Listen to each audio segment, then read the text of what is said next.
కూడా నాతాజీ క్లబ్ ద్వారా కార్యక్రమాలు చేస్తూ ఉంటారు.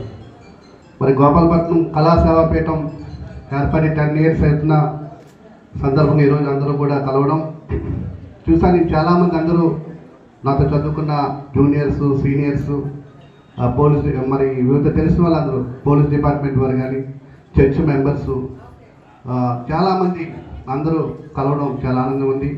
మరి కళా సేవాపీఠానికి సంఘానికి మాకు స్థలం లేదు, బిల్డింగ్ కావాలని చెప్పినప్పుడు మనకు తెలుసు గోపాలపట్నం ప్రాంతంలో చాలా ఏరియాలో చాలా ప్లేస్లు ఉన్నాయి.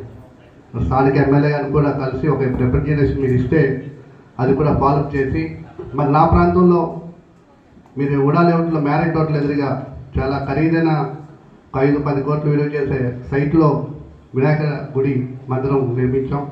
దాని వెనకాల శివాలయం ఇటీవలే ఒక 2 కోట్లతో బాలాజీ రవి గారు ఆయన సొంత డబ్బుతో శివాలయం నిర్మించారు.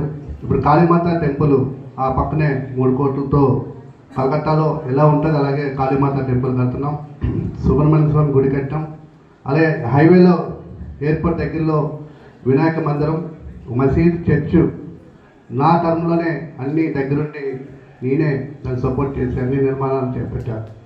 మరి మనం గట్టిగా కృషి చేస్తే మన గోపాలపట్నం, ఇందిరానగర్, లక్ష్మీనగర్, నాకు తెలుసు మేఘాద్రిగడ్డ, కంపర్పాలెం, వెంకటాపురం చాలా ఏరియాలో చాలా గవర్నమెంట్ స్థలాలు ఉన్నాయి. కాబట్టి యొక్క స్థానిక నాయకులు అందరూ చొరవ తీసుకుంటే మన సొంత బిల్డింగ్ నిర్మాణానికి వస్తుందని తెలియజేస్తూ, మరి అలాగే గోపాలపట్నం లైబ్రరీ మరి నాకు ముందు కార్పొరేటర్ పీలా ఉమారాణి గారు నేదురుమల్లి జనార్దన్ రెడ్డి నిధులతో ఒక లైబ్రరీ నిర్మాణం చేపట్టడం, మరి ఏదేమైనా సోములు గారు హార్డ్ వర్క్ అందరినీ ఒక వేదిక దయచేసి ఒక